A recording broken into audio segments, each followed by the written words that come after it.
اعوذ باللہ من الشیطان اللعین الرجیم بسم اللہ الرحمن الرحیم الحمد للہ رب العالمین والصلاة والسلام علی اشرف الانبیاء والمرسلین سیدنا و نبینا و حبیب قلوبنا و شفیع ذنوبنا و طبیب نفوسنا مولانا و مولا الثقلین جد الحسن والحسین ابی القاسم المصطفى محمد اللہم صل علی وعلی آلہ الطیبین الطاہرین المعصومین المظلومین المنتجبین الغر المیامین الذین اذہب اللہ عنہم الرجس وطہرہم تطہیرا اللہم صل علی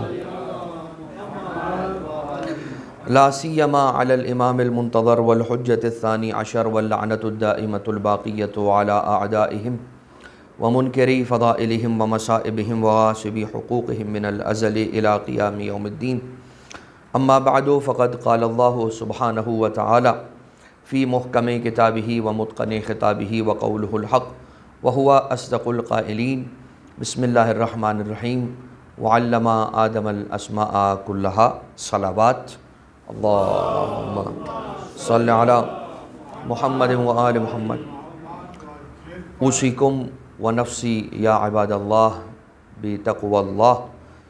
سب سے پہلے میں اپنی ذات کو اور آپ تمام ہی مومنین اور مومنات کو تقوی الہی کی وصیت اور نصیحت اور ترغیب دلاتا ہوں، اور ہماری جو گفتگو اور ہمارا جو عنوان مسلسل جو جمعہ کے خطبے میں جاری ہے وہ حضرت آدم علیہ السلام کی تاریخ اور ان کی ہسٹری کے بارے میں۔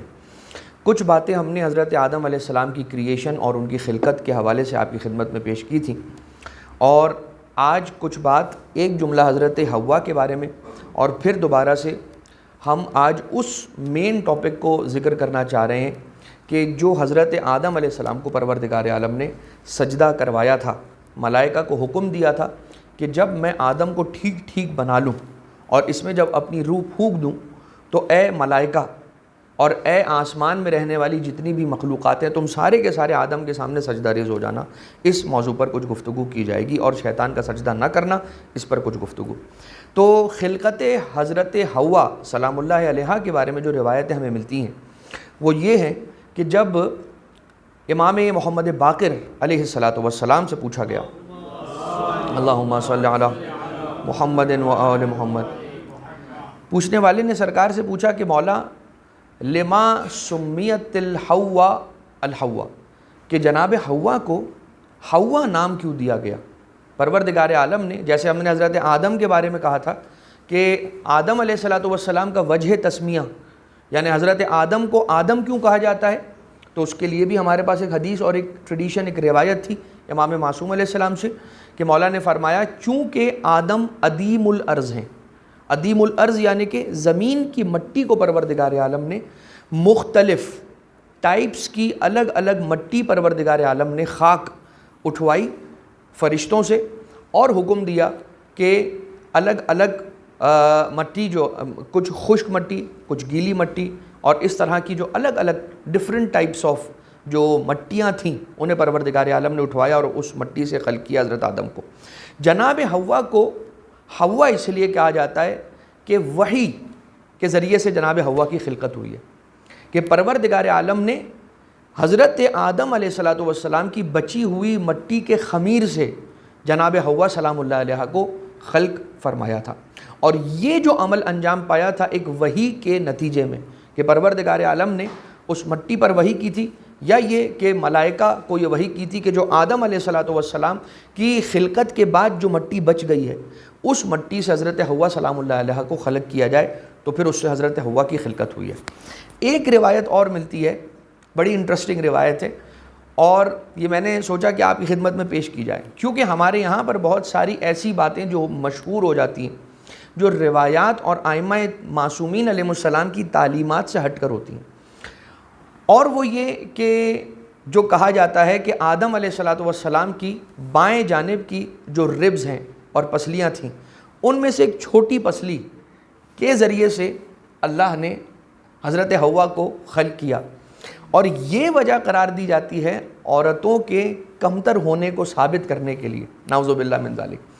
اب یہاں حضرت امام تقی جواد علیہ الصلوۃ والسلام، امام رضا کے بیٹے حضرت تقی جواد علیہ الصلوۃ والسلام سے جب یہ پوچھا گیا،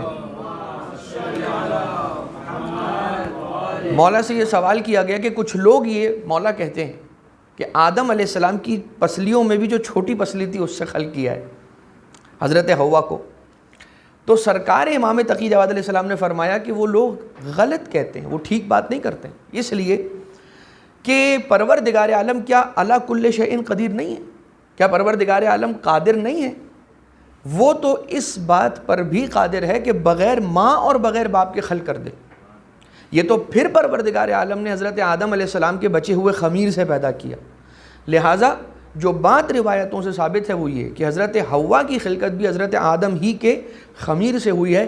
یہ اور بات ہے کہ جو آل محمد علیہ السلام جو کہ پروردگار عالم کے بہترین مخلوقات ہیں، وہ ہیں نور کے پیکر، لیکن ان کی خلقت کے لیے رب ذوالجلال نے جو مٹی کو لیا تھا، ان کے کون سے؟ جو ان کا پیکر خاکی تھا، جس میں وہ نور رب ذوالجلال نے رکھا، اور ہم اور آپ جیسے جو خاکی افراد ہیں ان کی ہدایت کے لیے پروردگار عالم نے ان انوار کو بھیجا زمین پر۔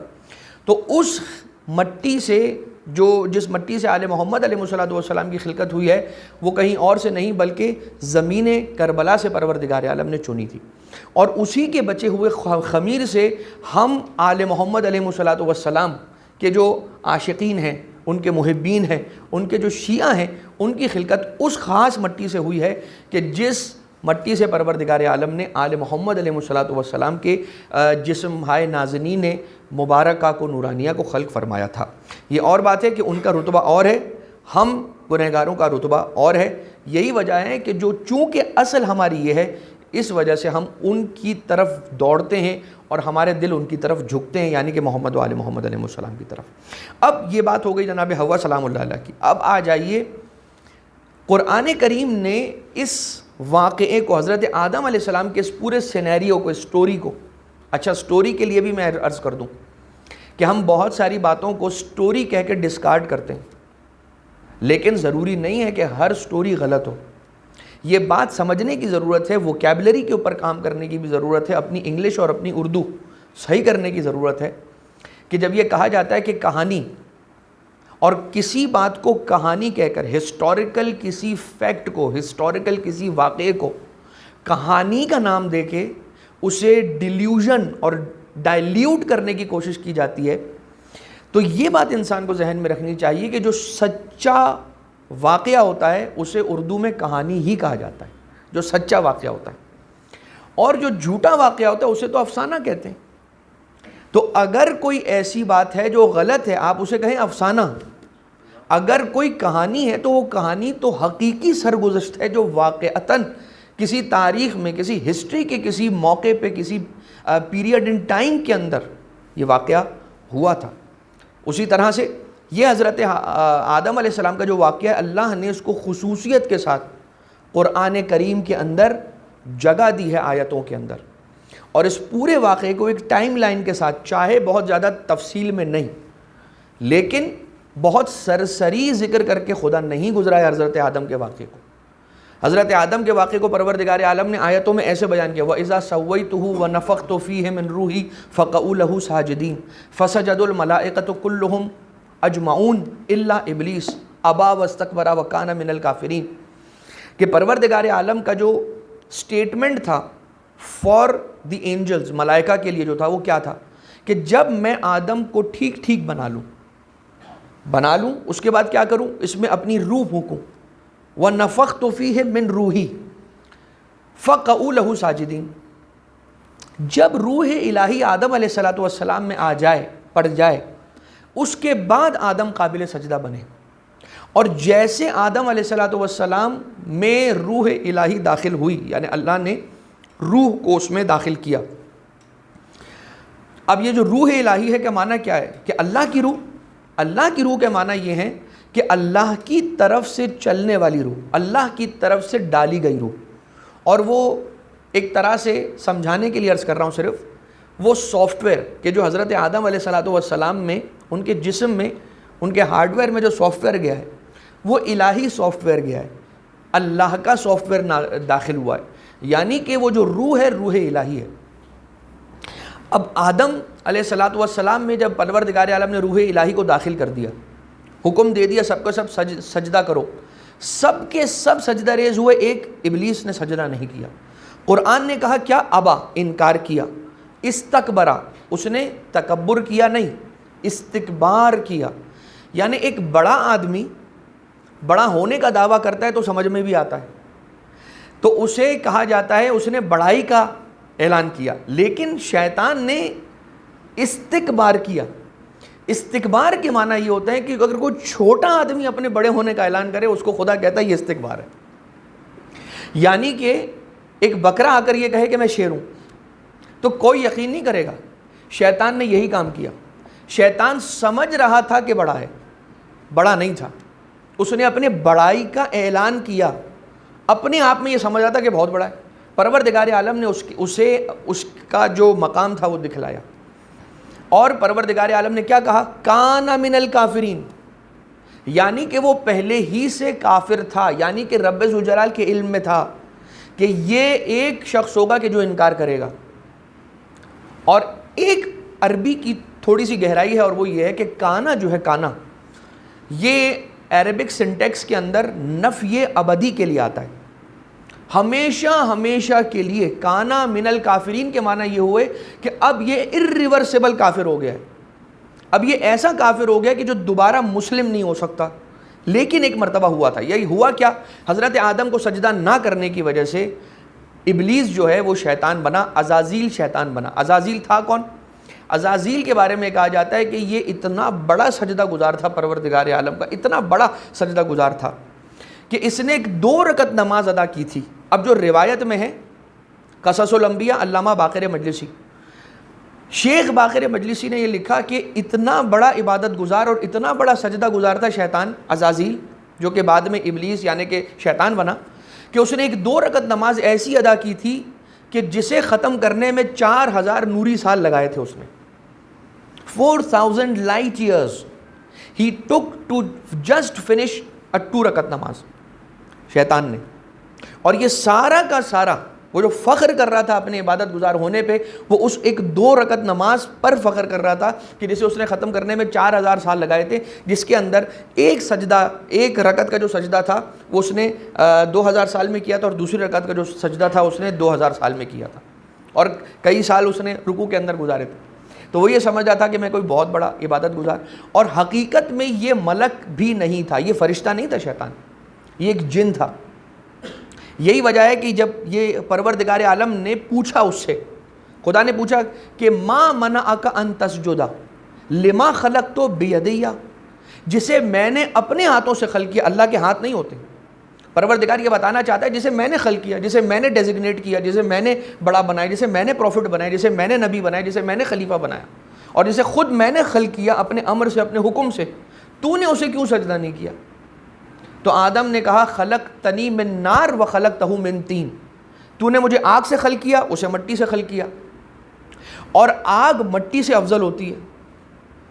اور یہ پہلا موقع تھا، یعنی کہ یہ دلیل ہے اس بات کی کہ یہ فرشتہ نہیں تھا، جن تھا، کیونکہ جنات کی خلقت ہوئی ہے آگ سے، اور خود اس نے اپنی زبان سے یہ کنفیس کیا اور بیان کیا کہ جو روایتوں کے اندر بھی آیا، ائمہ طاہرین علیہ الصلوۃ والسلام کی روایتوں کے اندر۔ لہٰذا یہ ملتا ہے اول من قاس اللہ ابلیس، پہلا وہ کوئی بھی فرد کہ جس نے تاریخ میں خدا کو کوئی ریزننگ دے کے بیجا بحث کی، اللہ سے بحث کی، اللہ کے پیرلل آ کے فیس ٹو فیس کھڑا ہو کے پروردگار عالم کو ناک آؤٹ کرنے کی کوشش کی، وہ کوئی اور نہیں تھا، ابلیس تھا۔ اول من قاس اللہ ابلیس۔ میں اگر اس بات کو سمجھانے کی کوشش کروں، اگر میں اس لفظ کی گہرائی میں اور اس کو ڈائسیکٹ کرنے میں اور اس کو اینالائز کرنے میں آپ کو کسی گہرائی میں لے جا کے نہ تھکانا چاہوں، اور مشکل الفاظ اگر ہم یہاں پہ نہ بیان کریں اور اس کو سمپلیفائی کریں کہ what is the real meaning of قیاس، قیاس کا مطلب کیا ہے، تو ایک ہی مطلب ہے سمجھانے کے لیے، اور وہ مطلب یہ ہے کہ پہلا کوئی بھی شخص کہ جس نے اللہ کو سمجھانے کی کوشش کی تاریخ میں، وہ کوئی اور نہیں، شیطان تھا۔ کہ اللہ کو سمجھا رہا ہے. بالکل اسی طرح سے اب ہم تو اللہ کو سمجھانے والے لوگ ہیں نہیں، اور نہیں ہم اللہ کو سمجھا سکتے. شیطان نے کوشش کی اور شیطان آ کر کیا کہتے ہیں، فیس آف، نعوذ باللہ من ذالک، استغفر اللہ. فیس آف کہا جاتا ہے اس مقابلے کو کہ جو بالکل ایک دوسرے کے روبرو آ کر مقابلہ کیا جاتا ہے. پروردگار عالم کے سامنے کھڑا ہوا. خدا نے کہا ایک سجدہ کر دے آدم کو. شیطان نے کہا پروردگار یہ ایک سجدہ مجھے معاف کر دے، بس یہ ایک سجدہ مجھے معاف کر دے، اس کے بعد میں تجھے اتنے سجدے کروں گا جتنے میں نے آج تک بھی نہیں کیے ہیں. اور خدا یہ کہہ رہا تھا مجھے تیرے ہزاروں کروڑوں اربوں سجدے نہیں چاہیے، مجھے یہی ایک سجدہ دے. اگر تو نے وہ کروڑوں سجدے جو تیری مرضی کے تھے مجھے دیے تو تو میرا بندہ نہیں، اور اگر میری مرضی کا ایک سجدہ تو نے عطا کیا تو تو میرا بندہ. دس شوز کہ یہاں پروردگار عالم کی بارگاہ میں quantity does not matter, quality matters.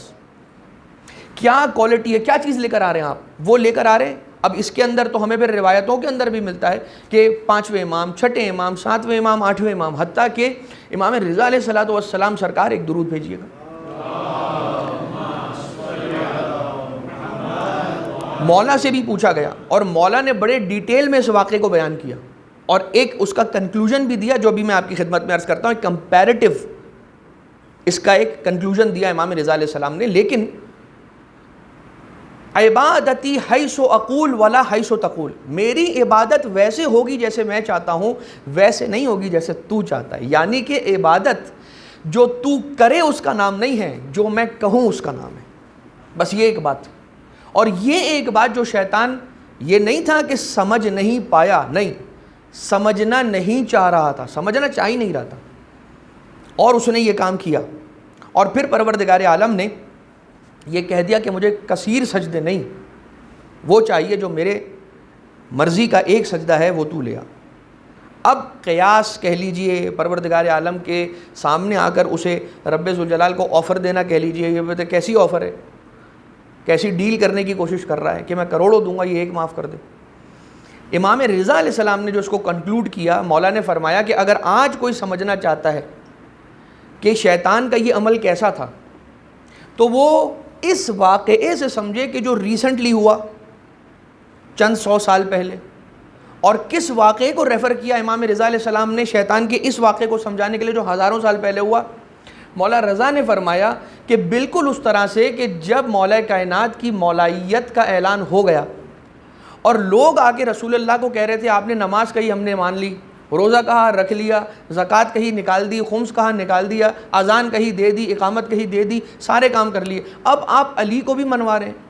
بھائی آپ سب کچھ منوا لیں، یہ جو آپ نے منوایا ہے نا وہ تو ٹھیک ہے، اس کے علاوہ بھی کچھ منوانا ہے تو منوا لیجئے، ایک علی سے جان چھوڑا دیجئے. کل شیطان نے کہا تھا ایک سجدہ نہیں، معاف کر دے مجھے ایک سجدہ، باقی تو جتنے مانگے گا دوں گا. یہاں آج مولا رضا علیہ السلام فرما رہے ہیں، حدیث ہے کہ مولا فرما رہے ہیں کہ لوگ یہ کہتے ہیں ایک علی کو مائنس علی کر دیجئے، پھر جو منوانا ہے منوا لیجئے، ہم ماننے کو تیار ہیں. لہٰذا امام نے فرمایا کہ اتنا امپورٹنٹ ہے مولا کائنات علیہ الصلوۃ والسلام کا دین میں رہنا. اب دیکھ لیجئے حکم الہی کے سامنے پھر یہ ہوا کہ انسان اپنی سوچ اللہ کے پیرالل نہیں لے کر آئے گا. اگر سوچ لے کر آئے گا تو کس بارے میں لے کر آئے گا؟ اس بارے میں لے کر آئے گا کہ جو یہ کام پروردگار عالم نے مجھے کرنے کا حکم دیا ہے اس کو میں اچھے انداز میں کیسے انجام دے سکتا ہوں. اپنا دماغ انسان وہاں لڑائے گا، وہاں نہیں کہ اس طرح اس سے جان چھڑانے کے لیے انسان کس طرح سے کرے گا. اب آپ یہ دیکھیے کہ عقل کیا چیز ہے. کچھ لوگ یہ کہتے ہیں کہ جب ہمارے پاس عقل ہے تو پھر دین کی ضرورت کیا ہے؟ یہ سارا معاملہ ہے ہی اس کا نا کہ مجھے دین پہ عمل کرنا ہے یا نہیں کرنا ہے. عقل جب ہے تو why should I follow a religion. اور یہ بات یاد رکھیے گا، آج سے اگلے 10 15 20 سال تک کا بڑا ہی گرم رہنے والا ٹاپک ہے ایتھیزم. کبھی کوئی موقع ہوگا تو اس پر بھی گفتگو کریں گے، لیکن اس کا آغاز جو اس کی پہلی سیڑھی ہوتی ہے نا وہ یہیں سے ہوتی ہے. کوئی دین نہیں ہے، ایک انسانیت ہے، بس سارے انسان ہیں. کسی کا ریلیجن مت دیکھو، بس انسانیت دیکھو.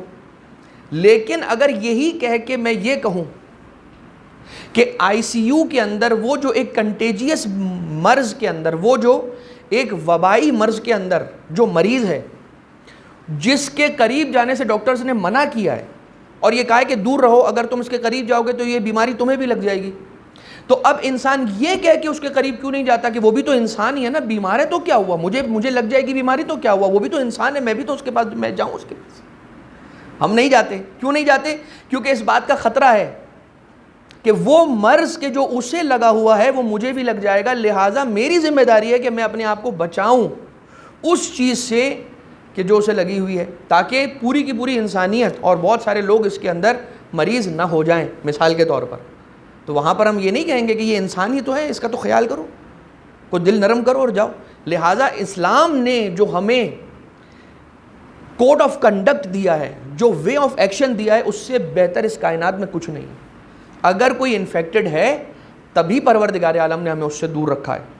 اب جب عقل آئی ہے حضرت آدم علیہ السلام کے پاس، پروردگار عالم نے 3 چیزوں کو بھیجا تھا اور کہا تھا، جناب جبریل خدا کی طرف سے حضرت آدم کے لیے میسج لے کر آئے تھے کہ او دی پروفٹ حضرت آدم علیہ السلام، 3 چیزیں مجھے خدا نے دیا ہے اور آپ کے پاس بھیج کر کہا ہے کہ 3 میں سے کسی ایک کو آپٹ کر لیں۔ اب حضرت آدم علیہ السلام کے پاس جو 3 چیزیں ہیں وہ کون کون سی تھیں؟ عقل، علم، حیا۔ ٹھیک ہے، عقل، علم اور حیا۔ حضرت آدم علیہ السلام نے ان تینوں میں سے کسے چنا؟ عقل کو۔ اور عقل کو چننے کے بعد حضرت جبریل سے کہا کہ میں عقل کو آپٹ کر رہا ہوں اور باقی 2 چیزیں آپ لیں اور اب آپ جا سکتے ہیں۔ حضرت جبرائیل علیہ السلام نے کہا کہ میں باقی 2 چیزیں تو میں لے کے نہیں جاؤں گا۔ حضرت آدم نے فرمایا کیوں؟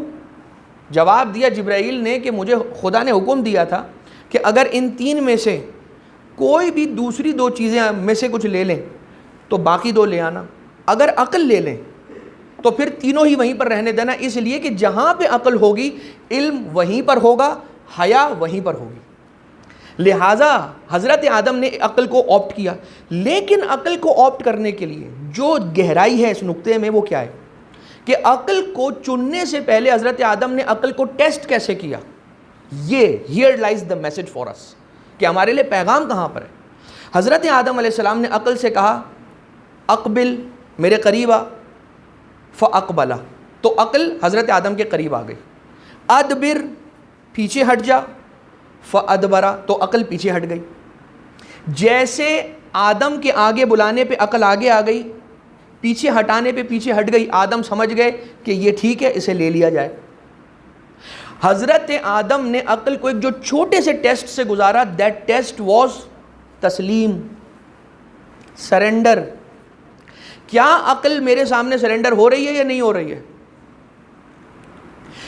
اللہ کی طرف سے جو عقل آئی ہے اس کی نشانی یہ ہے کہ جب اللہ کا نبی، اللہ کا ریپریزنٹیٹو، اللہ کا نمائندہ اسے اپنی طرف بلائے گا، اگر عقل صحیح ہے اور عقل ہیلدی ہے تو یہ اللہ کے نمائندے کی طرف آئے گی۔ اگر عقل انہیلدی ہے تو یہ اللہ کے نمائندے سے دور جائے گی اور اللہ کے نمائندے کے قریب نہیں آئے گی۔ صحیح ہے؟ دس شوز کہ انسان کو پروردگار عالم نے عقل کو دین سے باہر جانے کے لیے استعمال کرنے کے لیے عطا نہیں کی ہے، بلکہ دین میں رہ کے دین کے لیے اور اللہ کے ریپریزنٹیٹو کی اطاعت کے لیے استعمال کرنے کے لیے عطا کی ہے۔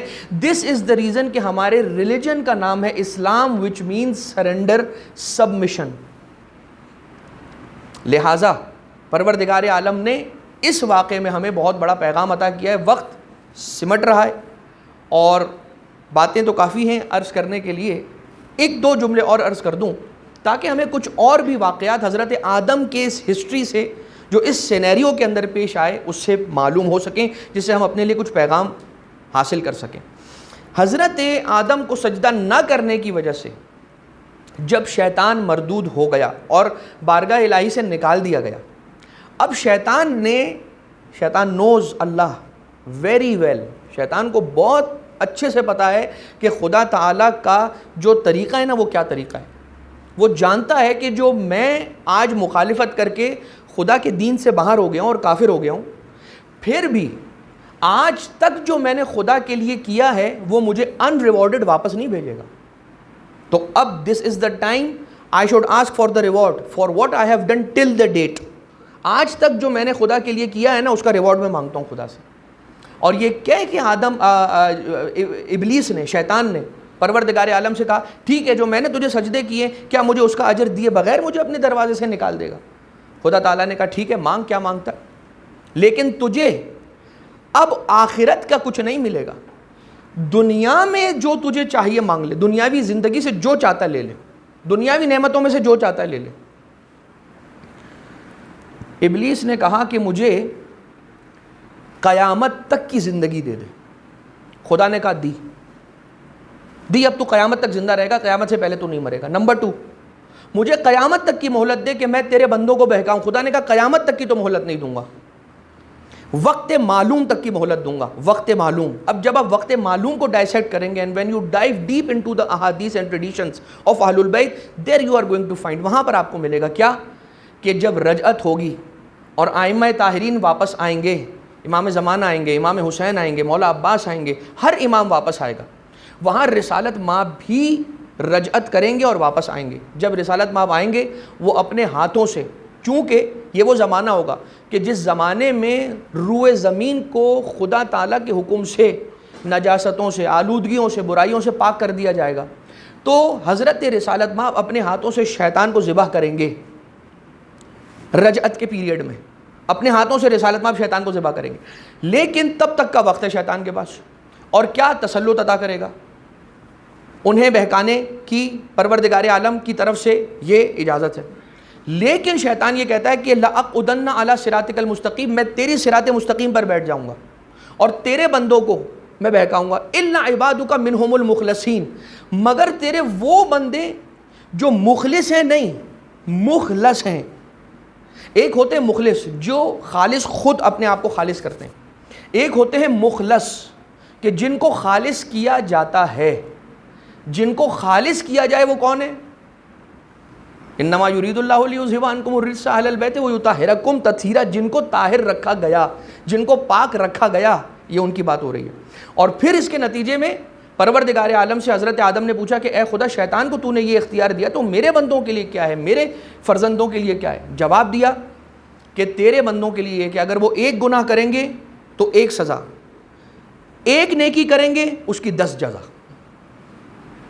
یہ تھا پروردگار عالم کی طرف سے. اس میں کچھ اور ڈیٹیلز بھی ہیں انشاءاللہ، وہ ہم کنٹینیو کریں گے نیکسٹ خطبے میں. اور پھر اس کے بعد انشاءاللہ چونکہ حضرت نوح علیہ السلام کا بیان پہلے ہو گیا ہے اور اس کے بعد حضرت آدم علیہ السلام کا بیان ہوا ہے، تو کچھ حضرت نوح علیہ السلام کی بھی ہسٹری سے اگر کچھ رہ گیا ہوگا تو وہ آپ کی خدمت میں بیان کرنے کی سعادت کو حاصل کریں گے.